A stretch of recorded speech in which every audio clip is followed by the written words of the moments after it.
sénégalais ndax dina mën a régler problème yooyu noonu. waaw soxna Kumba jàpp naa ne dina régler lu bare parce que xam nga Sénégal poste bi premier ministre def démb sur sa page Facebook mën naa wax ne aboutissement la. mais si match Sénégal Maroc si wàllum diplomatie Sénégal dafa jouer la carte de l'anticipation. parce que aussi am na si loo xam ne bi am si diggante ñaari réew rawatina si ñaari réew yu am relation yi Sénégal Maroc am. anticipation daf si am solo te état du Sénégal da ngay gis ne que si wàllu anticipation bi taxaw na si taxawaay bu am solo. d'abord bu ñu dëgmalee final bi tension commencé jóg un communiqué du ministère de l'intégration africaine et des Sénégalais de l'extérieur. nga gis après le match aussi un autre communiqué du ministère de l'intégration africaine. pour premier match bi doon wax ne pour avant match bi doon wax ne que ne yëpp yem si wàllum sport ñu xam ne ñaari réew yi ñoo bokk ndey ñoo bokk bàyyi am nañ ay relations yu am solo. te loolu moom moo sut ay enjeu wu benn final. après match bi nga gis ne que félicité nañ ñëpp félicité waa le Maroc ba pare aussi gën a réaffirmer engagement bi Sénégal am ngir gën a dëgëral digganteem ak Maroc parce que dañoo am ay relations yu xóot yoo xam ne nii. si wàllum histoire Bira am na lu mu si indi muy lu am solo. waaye itam nga gis na que yemu si loolu même ambassade bu Maroc bi tamit Dakar defoon na communiqué tamit si wàllu woowu. mais tamit le président Bassirou Diomaye Faye bi mu dalalee gaynde yi di leen sargal. si biir discours am daf si jagleel pàcc bu am solo Maroc féliciter le Maroc pour l'organisation. waaye tamit réaffirmer taxawaayu Sénégal ngir gën a dëgëral diggante bi kon bu premier ministre. jénnee lu mu jénnee démb sur sa page Facebook da ngay xam ne kon suite logique la par rapport ak li nga xam ne nii moom laa wax lépp kon mi anticipation ak logique jàpp naa ne diplomatique bu Sénégal am par rapport ak dëkk bu mel ni Maroc et je pense que c'est tout à fait normal te loolu on ne pouvait pas attendre moins de la part de nos nouvelles autorités. En communication ci instant bii nii qu'est-ce que ça fait quand une personne comme Ousmane Sonko génnee bataaxal gu mel noonu becc ko ci réseaux sociaux yi ak final bi mu jeexee tension yi fi mu toll yëpp. mais lu am solo dafay dalal xam nga le premier Ousmane Sonko booy wax ci l'homme politique wax nañ ko waxaat fii au-delà de casquette premier ministre bi nga xam te moom la am l'homme politique Ousmane Sonko dañ koy déglu au-delà des frontières loolu moom sénégalais xam nañ ko te boo xoolee dans son message suy wax dafay utiliser un langage diplomatique. di mel ni kuy waxal boppam. mais en réalité mi ngi wax ak sénégalais mais di wax ak marocains yi. buy wax ne que ñun ñëpp nañ fexe dalal suñuy askan. xam nga bu ne woon Maroc dalalal sa askan. marocains yi gis seen bopp. mais dafa ne nañu fexe ñun ñëpp ñu dalal suñuy askan. xam na ne que lii mbirum sport la. waaye li ñu boole jéggi na loolu. te am nañ yeneen enjeu commun. yeneen défi commun yoo xam ne ni moom lañ war a relever ndoo parce que bu leen fàtte ne. Maroc bëggoon na dugg CEDEAO.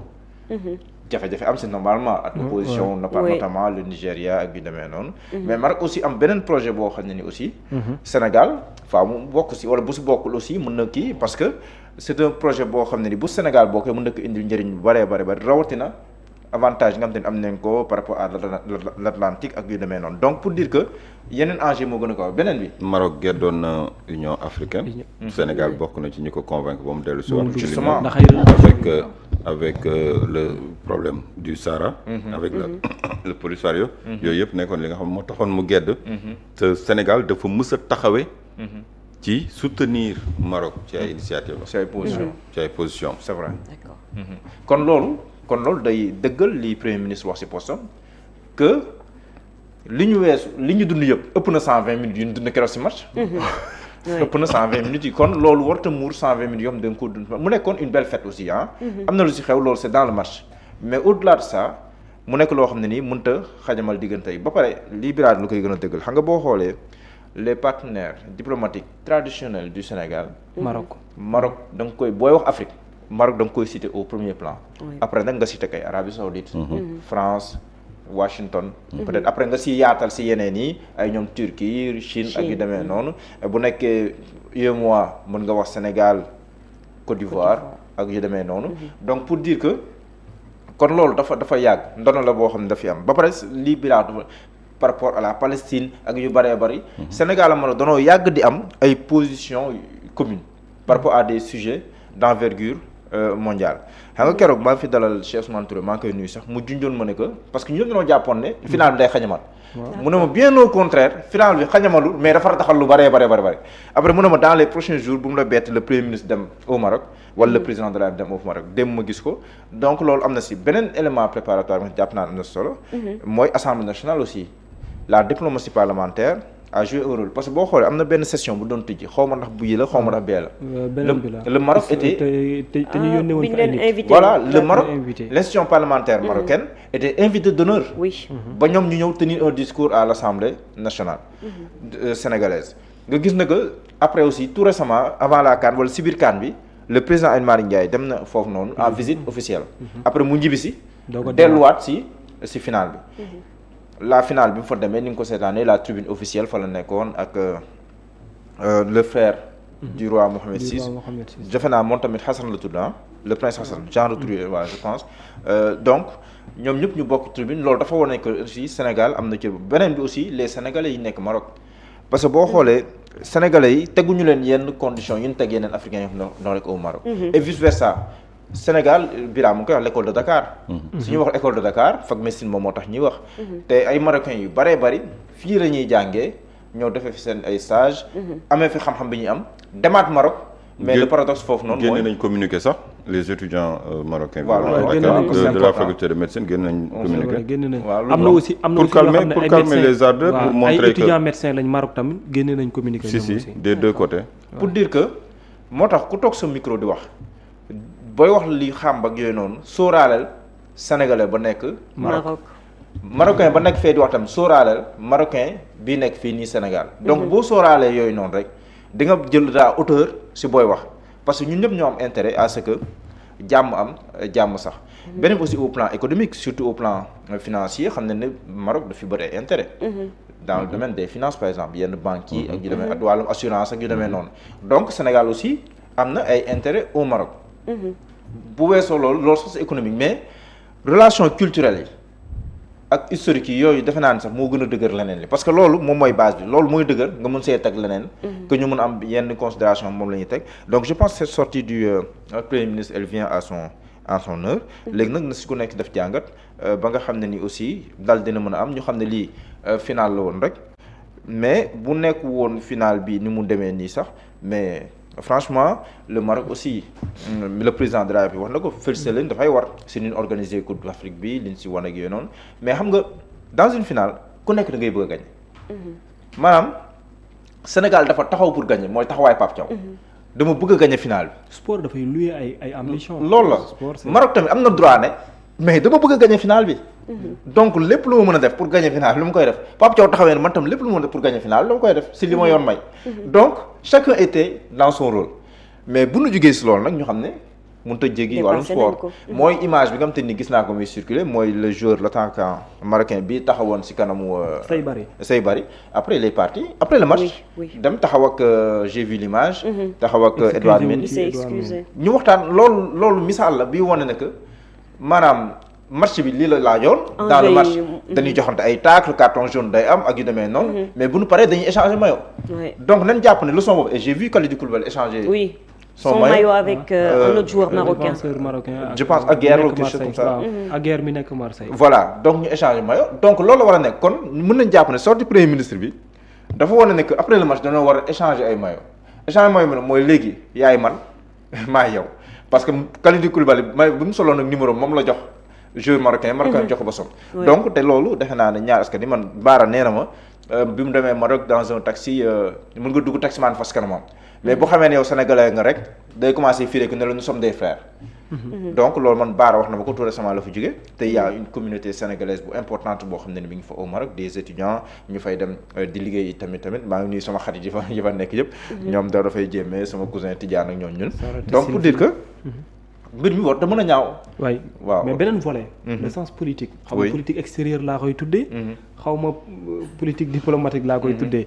le président Macky Sall qui est c'est un ancien président de la République ce n'est pas rien que aujourd'hui bu Sénégal réactiver relation diplomatique boobu noonu yan conséquences pour moom par rapport à son séjour au Maroc ak tamit yenn tuuma yi ñu am ci moom. man na am na lu ma seetlu xaw ma ndax seetlu ngeen ko. mooy depuis un certain temps président quand même wàññi na président Macky Sall. wàññi na.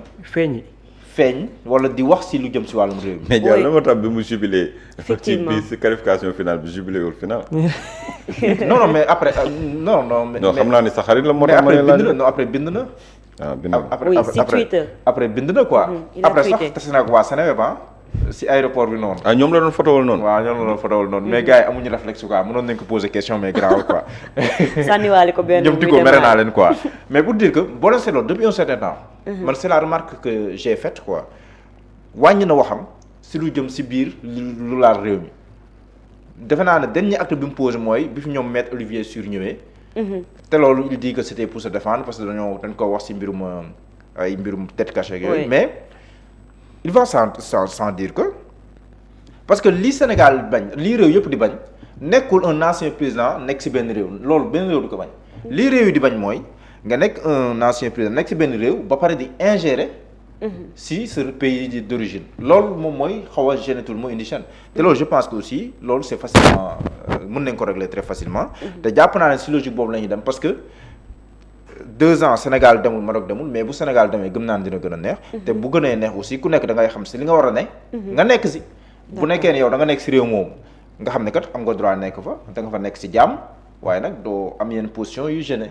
loolu tam defe naa ne te gëm naa ne dans l'avenir aussi noonu lay demee man jàpp ma ne la position du président Macky Sall va gêner d'autant plus que amul benn enjeu politique laa buy tax loolu am. dëgmaluñu ay élections bu doon dëgmal même ay élections locales yi ñoo nekk suñu kanam. je ne pense pas que le président Macky Sall puisse être candidat. pour jëlaat la mairie de Fatick. diriger une liste. mën na diriger liste pour juste yokk seen ay chance je ne pense pas. comme ni mu ko defee ci législative ak locale bokkul maanaam élection bokkul ñu ni bindoo. xam nga législative mën nga ne par exemple la nationale il faudrait que moom une figure politique d'envergure. bu ko jiite mën a impacter pour mën a impacter moo tax Ousmane Sonko jiite woon Yewwi Askan Wi Ousmane Sonko la tête de liste de Yewwi Askan Wi kenn xëccoo ko ak moom. parce que xamoon na ne la figure d'envergure bi waroon jiite Yewwi Askan Wi jamono joon naturellement c'était Ousmane Sonko. de même que Takku Wallu bu ñu taxawee par exemple bu ko Macky Sall jiitewul pour nga am une personne consensuelle boo xam moom moo koy jiite boo ne Abdoulaye Daouda Diallo moom moo koy jiite mais boo moytul keneen mën na merci bi parti bi. ne pourquoi pas moi keneen ak keneen wala nga jël Abdou Mbow ne yaa koy jiite. keneen ne man maa ko ëpp légitimité parce que man je suis maire Pape Malick Ndour nga ne Pape Malick Ndour dina am ñu koy ñu contesté donc pour dire que moom rek moo mënoon am unanimité boobu noonu wala sax nga teg Pape Malick Ndour waa PDS ne la kon pour lan ñun doo teg kenn si ñun donc moom moo mënoon kii loolu mais bokkul donc amul enjeu politique immédiat là amul lu war a mën a tax la dette cachée loolu je pense c'est un débat dépassé amul lu war a mën a tax président Macky Sall di yëkkiwaat yenn kàddu yi di wax si lu jëm si wàllum réew mi danaa bi ko bi daan wax dëgg le président Macky Sall au palais interview mujjee joxe dafa ne woon moo sax son ambition moo nekkoon bu bàyyee réew mi am yeneen projet wala une fondation boo xam ne dafay yëngu si wàllum jàmmoo diggante xeet yi ak yu demee noonu moom nee na loolu nekkoon ambition mais du taxaw pour gêner wala quelque chose comme ça son successeur moom c'est ce qu'il avait dit après nag lii xew xam na mais je pense que dañuy leen delluwaat si normalité institutionnelle boobu ak républicaine boobu nga xam ne ku nekk dafay nekk si li mun a war a nekk ku nekk jouer pleinement son rôle sans pour autant nag kenn yaaxal kenn kon nag mais waaw mais y a toujours un mais oui allez-y su bëggee génne loxoom ci politique wala ci réew mi di doxee il faut que mu céder le parti ñeneen def ay primaire wala ñeneen def congrès ñu am beneen leader à la tête du parti tant qu'il reste le leader de l'APR il peut ne pas manœuvrer lorsqu'on est politique on manœuvre on manœuvre pour reprendre le pouvoir et pour ça il y a des choses yoo xamante ni duñ la ko mën a permettre nga dem dëkku jàmbur ba pare di ko fa organiser loolu c'est pas joli mais Bira li gën a wóor mooy li gën a wóor pour wane qu'il a l'intention de ne pas gêner c'est de laisser la gestion de son parti APR à quelqu'un d'autre. Il faut que la tête de l'APR soit dirigée par quelqu'un d'autre. Il faut qu'il y ait une autre figure pour diriger le parti APR. Tant qu'il est de l'autre côté, c'est toujours lui qui manœuvre.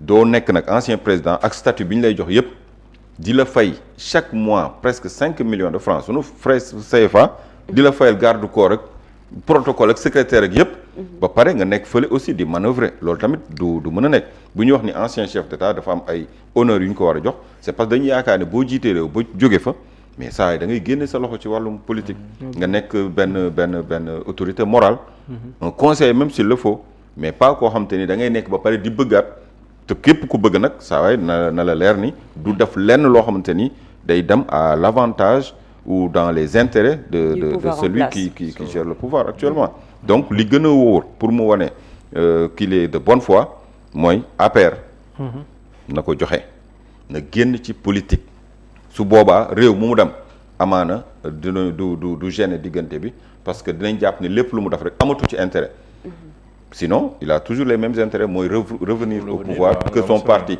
reprenne le pouvoir et pour ça il reste toujours l'alpha et l'oméga de l'APR on le sait tous